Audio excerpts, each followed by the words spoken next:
नमस्कार साथियों। तो कैसे हैं आप लोग? उम्मीद है आप लोग अच्छे होंगे, मस्त होंगे और स्वस्थ होंगे। तो आज हम आपको कराने वाले हैं क्लास 10th हिस्ट्री यानी कि सोशल साइंस का चैप्टर फर्स्ट, जिसका नाम है यूरोप में राष्ट्रवाद का उदय। तो आज जो है हम आपको इसके शॉर्ट एंड लॉन्ग क्वेश्चन कराने वाले हैं। तो आइए बिना देर के वीडियो को स्टार्ट करते हैं। तो इसमें हमारा सबसे पहला प्रश्न है, जर्मनी के एकीकरण की प्रक्रिया का वर्णन कीजिए। तो ये क्वेश्चन जो है आपसे 8 नंबर में पूछा जाता है। मध्यम वर्गीय जर्मन लोगों में राष्ट्रवादी भावनाएं अत्यंत प्रबल थीं। उन लोगों ने 1848 ईस्वी में जर्मन महासंघ के विभिन्न क्षेत्रों को एकता के सूत्र में बांधकर एक निर्वाचित संसद के माध्यम से शासित शहर राष्ट्र राज्य बनाने का प्रयास किया था, लेकिन इस प्रयास का राजशाही और सैन्य शक्तियों ने सम्मिलित रूप से दमन कर दिया। उनका प्रशा के बड़े भूस्वामियों ने भी समर्थन किया था। यानी कि जो जर्मनी का एकीकरण हुआ था उसमें जो है मध्यम वर्गीय कुछ जर्मन लोग थे, जिनमें राष्ट्रवादी भावनाएं अत्यंत ही प्रबल थीं। और उन लोगों ने जो है 1848 ईस्वी में जर्मनी में एक महासंघ बनाया, जिसमें विभिन्न क्षेत्रों के लोगों को जो है एकता में बांधकर उन्होंने एक निर्वाचित संसद के माध्यम से जो है शासित शहर राष्ट्र बनाने का प्रयास किया था। लेकिन जर्मनी की जो राजशाही और सैन्य शक्तियां थी, उन्होंने जो है इनको जो है उन्होंने शामिल होकर इनका दमन कर दिया, यानी कि इनके जो विद्रोह था उनको जो है इन्होंने विफल कर दिया। और उनका जो साथ था, यानी कि सैन्य शक्तियों और राजशाही शक्तियों का जो साथ था, वो जो है प्रशा के बड़े जो भूस्वामी हुआ करते थे उन्होंने भी दिया था। आगे आता है, उसके बाद प्रशा ने राष्ट्रीय एकीकरण के आंदोलन का नेतृत्व संभाल लिया। उसका मुख्यमंत्री ओटो वन बिस्मार्क इस प्रक्रिया का जनक था, जिसे प्रशा की सेना और नौकरशाही की मदद ली। 7 वर्ष युद्ध के दौरान ऑस्ट्रिया, डेनमार्क और फ्रांस से 3 युद्धों में प्रशा की जीत हुई और एकीकरण की प्रक्रिया पूरी हुई। जनवरी 1871 ईस्वी में वर्साय में हुए एक समारोह में प्रशा के राजा विलियम प्रथम को जर्मनी का सम्राट घोषित किया गया और इस प्रकार जर्मनी का एकीकरण हुआ था।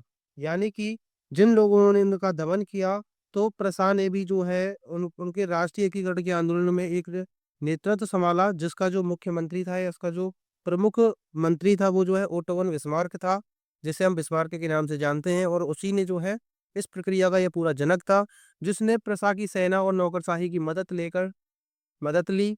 और फिर 7 वर्ष तक इन्होंने जो है ऑस्ट्रिया, डेनमार्क और फ्रांस से युद्ध लड़ा, जिनमें इन तीनों युद्धों में जो है प्रशा की जीत हुई और इस प्रकार जो है जर्मनी का एकीकरण पूरा हुआ। और जनवरी 1871 ईस्वी में वर्साय में एक समारोह हुआ था और उस समारोह में जो है प्रशा के राजा विलियम प्रथम को जर्मनी का सम्राट घोषित किया गया था और इस प्रकार जर्मनी का जो एकीकरण था वो पूरा हुआ था। अगर इस प्रकार आप इस क्वेश्चन को लिखते हैं तो आपको जो है पूरे नंबर मिलेंगे। अब हमारा अगला क्वेश्चन आता है कि फ्रांस की क्रांति कब शुरू हुई, उसका मुख्य कारण क्या था? तो फ्रांस की क्रांति 5 मई 1789 को प्रारंभ हुई। फ्रांस की आर्थिक स्थिति क्रांति का मूल कारण थी। लुई 16वें की फिजूल खर्ची से राजकोष खाली हो गया था तथा देश आर्थिक रूप से दिवालियेपन की कगार पर था। यानी कि जो फ्रांस की क्रांति हुई थी वो जो है 5 मई 1789 से शुरू हुई और इसकी जो क्रांति हुई थी इसका मुख्य कारण था वहाँ की आर्थिक स्थिति। और जो वहाँ का एक राजा था या फिर जो है आप कह सकते हैं यहाँ का एक शासक होता है, वो जो है लुई 16वां था, जो कि फिजूल खर्चे किया करता था और वो जो है राज्य पर बिल्कुल भी ध्यान नहीं देता था।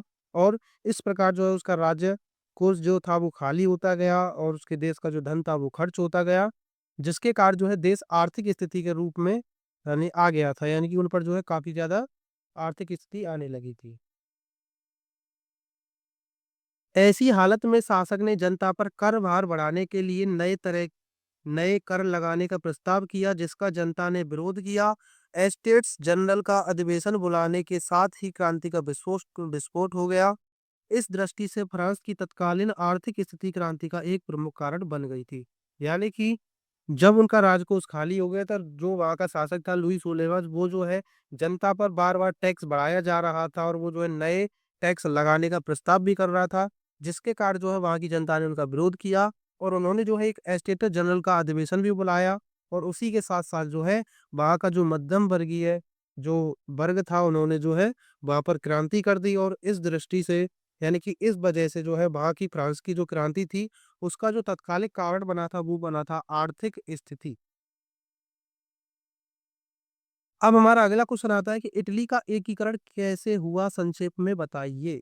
तो इटली के एकीकरण की प्रक्रिया 19वीं शताब्दी में शुरू हुई। इस प्रक्रिया का विवरण इस प्रकार था, यानी कि जो इटली का एकीकरण था वो जो 19वीं शताब्दी में शुरू हुआ था। तो इस समय इटली अनेक वंशानुगत राज्यों व बहुराष्ट्रीय हैब्सबर्ग समाज में बिखरा हुआ था। यानी कि जो इटली था वो जो है कई सारे वंशानुगत राज्यों में और बहुराष्ट्रीय हैब्सबर्ग में इसका जो समाज था वो जो है बिखरा हुआ था। आगे आता है इतालवी भाषा संपूर्ण इटली में नहीं बोली जाती थी। अनेक स्थानों पर इसके अनेक रूप प्रचलित हैं। 1830 ईस्वी के दशक में जियोसे मैज़नी ने इटली को एकीकृत करने के लिए सबसे ज़्यादा प्रयास किया और उसने यंग इटली नामक गुप्त संगठन स्थापित किया था। यानी कि जो इटली की भाषा थी इतालवी वो जो है संपूर्ण इटली में नहीं बोली जाती थी, बल्कि उसके अनेक-अनेक स्थानों पर जो है अलग-अलग जो बोली थी वो जो है भाषा थी वो बोली जाती थी। और 1830 ईस्वी के दशक में जो है जोसेफ मैज़नी ने इटली को एकीकृत करने के लिए सबसे पहले उसने सबसे ज़्यादा प्रयास किए और उसने जो है एक यंग इटली नामक गुप्त संगठन भी बनाया था। आगे आता है कि 1831 ईस्वी और 1848 ईस्वी में जो क्रांति विद्रोह असफल हुए, उनके कारण इतालवी राज्यों में एक बिखराव आ गया, जिन्हें संगठित करने के लिए सार्डिनिया पीडमोंट के शासक विक्टर एमानुएल द्वितीय आगे आया। यानी कि जो 1831 और 1848 ईस्वी में जो इटली में क्रांति हुई और जो विफल हुए थे, वो आगे जो विद्रोह विफल हुए थे, उनके कारण जो है इतालवी जो राज्य थे जिनमें इतालवी भाषा बोली जाती थी, वो जो है बिखर गए। लेकिन उनको संगठित करने के लिए जो है सार्डिनिया पीडमोंट के एक शासक थे जिनका नाम था विक्टर और एमुएल द्वितीय, यानी कि ये जो दोनों थे ये जो अलग-अलग व्यक्ति थे विक्टर एमुएल द्वितीय। आगे आता है सार्डिनिया पीडमोंट के प्रधानमंत्री काबूल ने इटली के राज्यों को संगठित करने के लिए प्रारंभ हुए आंदोलनों को नेतृत्व प्रदान किया और फ्रांस व सार्डिनिया पीडमोंट के बीच एक कूटनीति संधि की और 1859 ईस्वी में सार्डिनिया पीडमोंट ने ऑस्ट्रिया को पराजित किया। इस युद्ध में गैरीबाल्डी के नेतृत्व में अनेक सैनिकों ने भी भाग लिया था। यानी कि जो सार्डिनिया पीडमोंट के जो प्रधानमंत्री थे काबूल, उन्होंने जो है इटली के राज्यों को संगठित करने के लिए प्रारंभ हुए आंदोलनों का नेतृत्व किया और फ्रांस व सार्डिनिया पीडमोंट के बीच एक कूटनीतिक संधि भी की थी। और 1859 ईस्वी में जो उन्होंने जो है सार्डिनिया पीडमोंट ने जो है ऑस्ट्रिया को पराजित कर दिया था और इस युद्ध में जो है गैरीबाल्डी के नेतृत्व में अनेक सैनिकों ने भी भाग लिया था। आगे आता है कि 1860 ईस्वी में दक्षिणी इटली व 2 सिसिलियों के राज्यों में सार्डिनिया पीडमोंट के सैनिकों ने प्रवेश लिया। यहाँ पर स्थानीय किसानों की मदद से भी स्पेन को पराजित कर सके। 1861 ईस्वी में विक्टर एवं एमुनुएल द्वितीय को एकीकृत इटली का राजा घोषित किया गया और 1871 ईस्वी में यह एकीकरण पूरा हुआ था। यानी कि 1860 ईस्वी में जो है दक्षिणी इटली व 2 सिसिलियों के राज्यों ने जो है सार्डिनिया पीडमोंट के सैनिकों के रूप में प्रवेश लिया और यहाँ पर जो है स्थानीय किसानों की मदद से उन्होंने जो है स्पेन को पराजित कर दिया। और 1861 ईस्वी में विक्टर एवं एमानुएल द्वितीय को एकीकृत इटली का राजा घोषित किया गया और 1871 ईस्वी में यह एकीकरण पूरा हुआ। अब हमारा अगला क्वेश्चन आता है राष्ट्रवाद से क्या तात्पर्य है? यूरोप में राष्ट्रवाद के उदय होने में कौन-सी परिस्थितियों सहायक हुई? तो राष्ट्र राज्यों का उदय 18वीं शताब्दी के मध्य तक नहीं हुआ था। विभिन्न देश अनेक भागों, भाषाओं और कैंटनों में विभाजित थे, लेकिन 19वीं शताब्दी के प्रारंभ तक राष्ट्रवादी भावनाओं का प्रसार होने लगा था। यूरोप में राष्ट्रवादी भावनाओं के प्रसार हेतु उत्तरदायी प्रमुख कारण निम्नवत हैं, जो कि हम अभी आपको आगे बताने वाले हैं। यानी कि राष्ट्रवाद का मतलब होता है कि राष्ट्र राज्यों का जो उदय था वो जो है 18वीं शताब्दी के मध्य तक नहीं हुआ था, लेकिन जो विभिन्न देशों में जो है अनेक भागों, भाषाओं और कैंटनों में विभाजित थे, लेकिन 19वीं शताब्दी के प्रारंभ तक राष्ट्रवादी भावनाओं का प्रसार होने लगा था। यूरोप में राष्ट्रवादी भावनाओं के प्रसार के लिए उन्होंने जो है कई सारे उत्तरदायी प्रमुख कारण हैं, जो कि अभी हम आपको बताने वाले हैं। तो जो सबसे पहला कारण आता है वो आता है संस्कृति की भूमिका। यानी कि राष्ट्रवाद के विकास में युद्धों व क्रांतियों के साथ-साथ संस्कृति की भूमिका महत्वपूर्ण भूमिका रही है। कला, काव्य, कहानी और संगीत ने राष्ट्रवादी भावना को विकसित करने तथा व्यक्त करने में सहयोग दिया है। यानी कि अगर आप जो है एक राष्ट्र प्रेमी हैं, तो आपको जो है अपनी संस्कृति को नहीं भूलना चाहिए, उसकी संस्कृति का सम्मान करना चाहिए, उसकी भाषा का सम्मान करना चाहिए, उसके जो काव्य है, कला है, संगीत है, उन सभी का जो है सम्मान करना चाहिए। तभी जो है आपको जो है एक राष्ट्र प्रेमी माना जाता है। दूसरा जो कारण आता है वो आता है भाषा।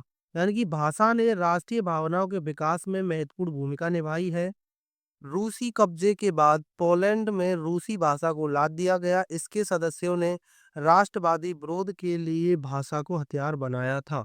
यानी कि जो भाषा जो है राष्ट्रवादी भावनाओं के विकास में एक महत्वपूर्ण भूमिका निभाती है। जब रूस ने पोलैंड पर कब्जा कर लिया था, तो उन्होंने जो है रूस के लोगों ने जो है या रूस की सरकार ने जो है पोलैंड पर रूसी भाषा को लाद दिया। उन्होंने कहा कि ये जो है अब जो है इसमें रूसी भाषा बोली जाएगी, और इसी भाषा को लेकर जो है पोलैंड के लोगों ने, वहाँ के जो सदस्य थे, उन्होंने जो है राष्ट्रवादी जो विरोध के लिए उन्होंने जो भाषा को हथियार बनाया और उन्होंने जो है रूस का विरोध किया। तीसरा जो कारण आता है वो आता है जन विद्रोह। यानी कि 1830 ईस्वी के दशक में यूरोप में जनसंख्या में तेजी से वृद्धि हुई। यूरोप के उन इलाकों में जहां कुलीन वर्ग अभी भी सत्ता में था, कृषक कर्ज के बोझ तले दबे थे। शहरों और गांवों में कई कारणों से गरीबी थी, बेरोजगारी तथा खाद्यान्न की कमी के कारण उन लोगों ने विद्रोह करने शुरू कर दिए थे। यानी कि जो राष्ट्रवाद का उदय होता है, वो एक क्रांति से भी शुरू होता है, जन विद्रोह से शुरू होता है। जब 1830 के दशक में, यानी कि जब 1830 के और 40 के बीच में जो समय चल रहा था, तो यूरोप में जो है वहाँ की जो पॉपुलेशन थी वो जो है तेजी तेजी से बढ़ी। और यूरोप के जहाँ कुछ इलाके थे जिनमें जहाँ कुलीन वर्ग रहते थे, वो जो है अभी भी सत्ता में थे, और जो कृषक वर्ग थे या किसान थे वो जो है कर्ज में दबे हुए थे, और जो शहर थे और गांव थे उनमें भी जो है कई कारणों से गरीबी थी, और बेरोजगारी तथा खाद्यान्न की कमी के कारण जो है लोगों ने विद्रोह करना शुरू कर दिया था। अब जो अगला पॉइंट आता है वो आता है मध्यम वर्ग का उदय। तो 18वीं सदी तक यूरोप के विभिन्न देशों में दो प्रमुख वर्ग थे, कुलीन वर्ग तथा दास वर्ग या कृषक वर्ग। औद्योगिकरण के कारण नए सामाजिक समूह श्रमिक वर्ग तथा मध्यम वर्ग अस्तित्व में आए, जो उद्योगपतियों, व्यापारियों और सेवा क्षेत्र के लोगों से बने थे।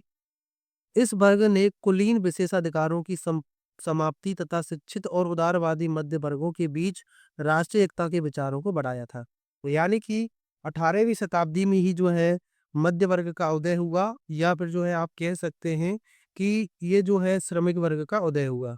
यानी कि 1800 शताब्दी में जो है सिर्फ और सिर्फ 2 ही जो वर्ग थे, प्रमुख थे, जिनमें थे कुलीन वर्ग और दास वर्ग। और जैसे दास वर्ग को जो है वो कृषक वर्ग या किसान वर्ग भी कहते हैं। लेकिन जब औद्योगिकरण का समय शुरू होने लगा, तो उसमें जो है समाज में 2 नए जो समूह थे या 2 वर्ग थे, श्रमिक वर्ग और मध्यम वर्ग अस्तित्व में आ गए, जिनमें उद्योगपति, व्यापारी और सेवा क्षेत्र से जुड़े कुछ लोग थे, जैसे कि शिक्षक, डॉक्टर, ये सभी जो है इसमें शामिल थे।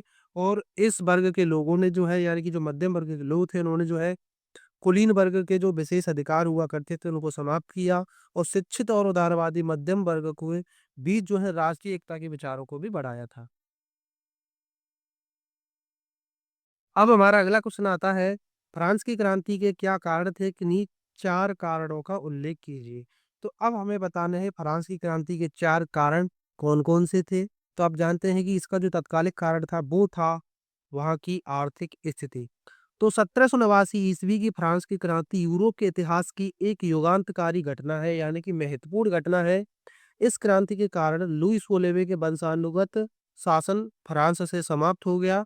फ्रांस में लोकतंत्र का आरंभ हुआ। फ्रांस की क्रांति के लिए उत्तरदायी प्रमुख कारणों का विवरण इस प्रकार है, जो कि हम अभी आपको आगे बताने वाले हैं।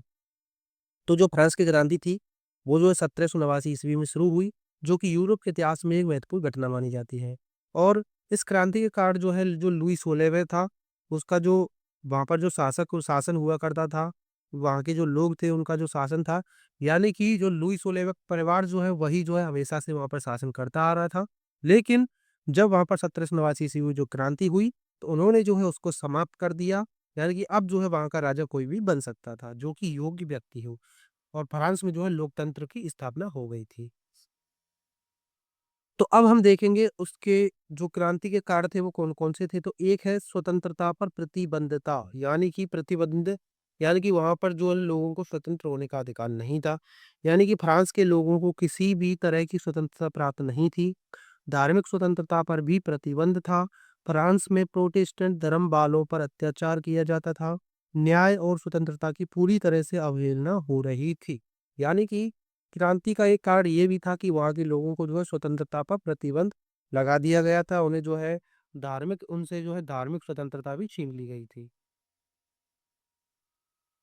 अब जो अगला आता है वो आता है मध्य वर्ग या मध्यम वर्ग।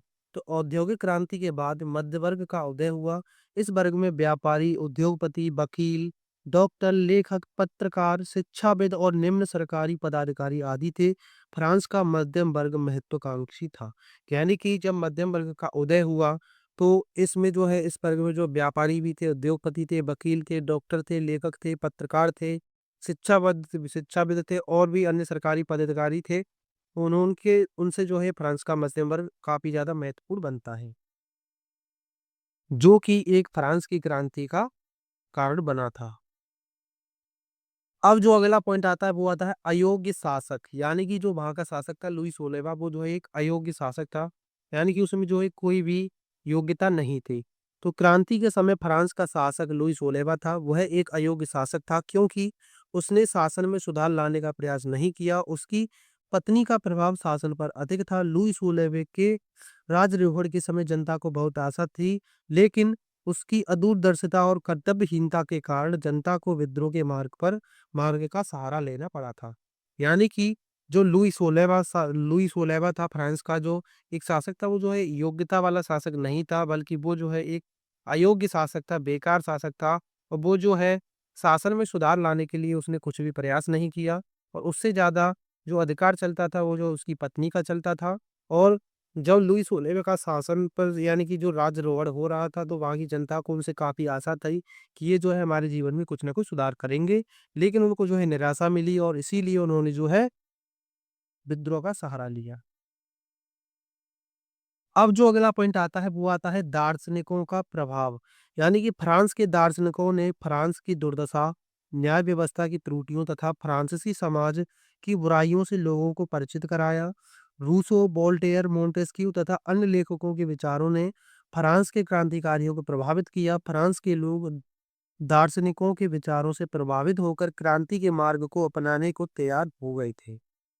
तो यानी कि जब फ्रांस में कुछ दार्शनिक हुए जैसे कि रूसो, वोल्टेयर और मोंटेस्क्यू, तो इन और अन्य भी जो कुछ लेखक थे विचार वाले, तो उन्होंने भी जो है वहाँ के जो क्रांतिकारी थे उनको जो है उन्होंने प्रभावित किया और फ्रांस के लोगों में जो है दार्शनिकों के विचारों से प्रभावित होकर उन्होंने जो क्रांति के मार्गों को अपनाने को तैयार हो गया और ये भी जो है फ्रांस की क्रांति का एक प्रमुख कारण बना। तो अब ये चैप्टर जो है आपका यहीं पे समाप्त होता है। उम्मीद है कि आपको ये अच्छे से समझ में आया होगा और आपके सारे के सारे क्वेश्चन इस चैप्टर के हो चुके हैं। इससे बाहर जो है आपका एक भी क्वेश्चन नहीं पूछा जाएगा। तो अगर ये वीडियो आपको पसंद आई हो तो प्लीज़ वीडियो को लाइक कर देना। आप इस चैनल पर नए हो तो चैनल को सब्सक्राइब कर लेना। मिलते हैं अगली वीडियो में, तब तक के लिए जय हिंद, वंदे मातरम।